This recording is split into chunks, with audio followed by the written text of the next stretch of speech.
Ayun, meron tayong dalawang helmet ngayon na i-review or itatalakay natin.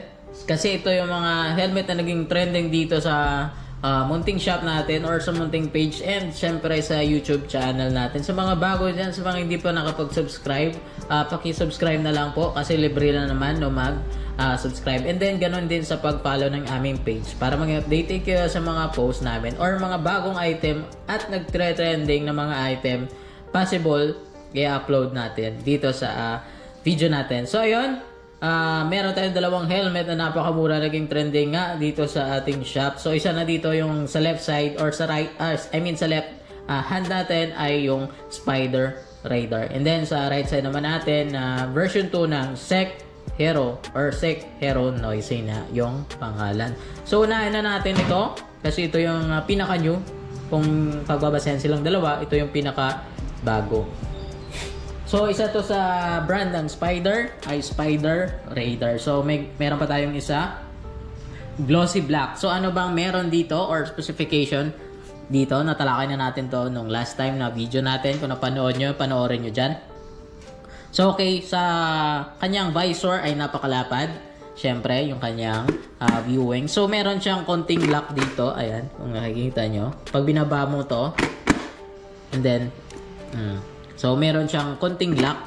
So, napaka-safety ng kanyang visor. And then, syempre, quick change o something, basta hindi siya mahirap hugutin or change yung kanyang visor. So, ayan, yung Spider Radar ay wala pong dalang extra visor. And then, usually, clear lens yung dala sa kanyang pag binili mo sa mga shop. And then, ano pa yung dito? Ayun nga, may spoiler na da. And syempre, yun nga, na-mention na natin nung past video natin, ay naka ECR 22.06 and sobrang gaan na sa 1.5 or 1,500 kilogram lang yung Spider Radar. And then may spoiler sa likod. Ayan, parang minimal lang na spoiler. And then single visor lang po yung Spider Radar. So ayan yung kanyang foam. Ayan. And kung nagtatanong ka naman kung intercom ready, syempre Spider pa ba? So, intercom ready yung Spider Radar sa mga gustong palagyan or lagyan to ng intercom. Ayan. Siyempre, quick release yung kanyang lock. So, yun lang. Siguro yung mention natin dito or matatalakay about dito sa pinakabagong Spider Radar. Kasi, na-review na din natin to. So, yun yung mostly na hinahanap ng mga mamimili natin dito. Kung ano yung pinaka-importante dyan. Single visor, magaan. Take note. Single visor, yun nga, naging magaan siya kasi single visor lang itong Spider Radar. So, dito naman tayo sa right side natin, which is yung una naging sikat dito sa shop namin and madaming naghahanap, yung Sec Hero Noisy. So, una-una, ang nagandahan dito ay yung kanyang visor, no? Outer visor niya ay silver na, yung iba naman na kulay. Combination niya ay nag-iiba din yung kanyang kulay ng kanyang visor. Merong gold lens, yung parang black, and then ito naman ay silver. Ayan. So, sa price, yung Spider Radar ay nasa 3,000 plus dito sa shop. And then, ganun din itong Sec Hero Noisy. So, ito may lock din siya na konti or minimal lock dito sa kanyang visor. And then, pag na-open natin, syempre, dahil dual visor to, ayan.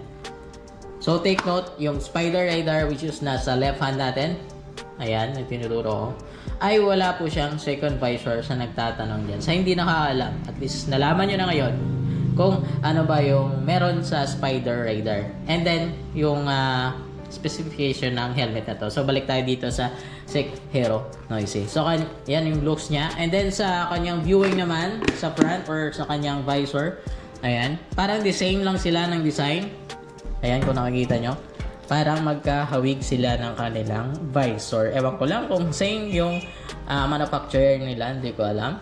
Basta magkahawig lang sila ng visor design, and then yung shape ng kanilang visor ay parang the same. And then dito sa baba may magka-the same din sila kung nanonotice nyo. Yung sa left side natin again, Spider Radar. Yung sa right side natin, yung Sec Hero Noisy. Yan nga. Para magka-the same sila ng may konting pinagkaiba lang pero parang mag-the same lang yung kanilang body ng kanilang shell. So ayan, balik tayo dito sa ano bang meron dito sa Sec Hero Noisy. So, ayan. Meron siyang emergency pull, intercom ready, and then, syempre, yung kanyang mga linings or paddings. And then, yan nga. May chain curtain na din. And then, quick release. Then, same ng spider radar. And then, meron lang siyang, sobrang minimal lang talaga yung kanyang spoiler. Ayan lang. Mas mahaba yung spider radar ng konti about sa kanyang spoiler. So, madali ang vlog lang to. Kasi nga, para mga importanteng bagay lang na dapat yung pagbasihan sa dalawang helmet na to. Just in case niya, ito yung maging available sa mga shop na pupuntahan nyo. Kung ano yung, at least may idea kayo kung ano yung pipiliin nyo sa dalawa.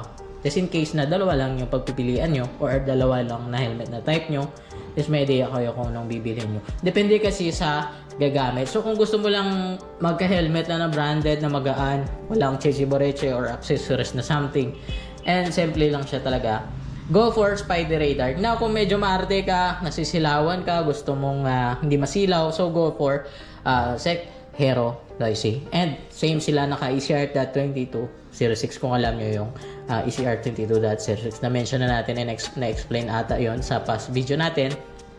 Syempre, yun nga, yun lang sa video na to siguro. Hindi ko na papatagalin, at least magka-idea na kayo. Go for yun nga pala, again before I end, yung spider radar ay mas mura ng konti kaysa dito sa Sec Hero Noise. So ayan, mayroon na kayong idea. At least pag pumunta kayo sa shop, hindi na kayo magda-doubt kung ano yung bibilhin nyo na helmet, or pumunta kayo dito sa shop kung malapit kayo.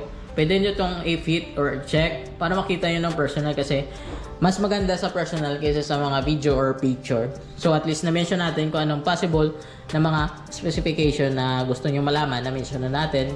And syempre na-compare natin yung dalawang helmet na to. So see you again in another video. Peace.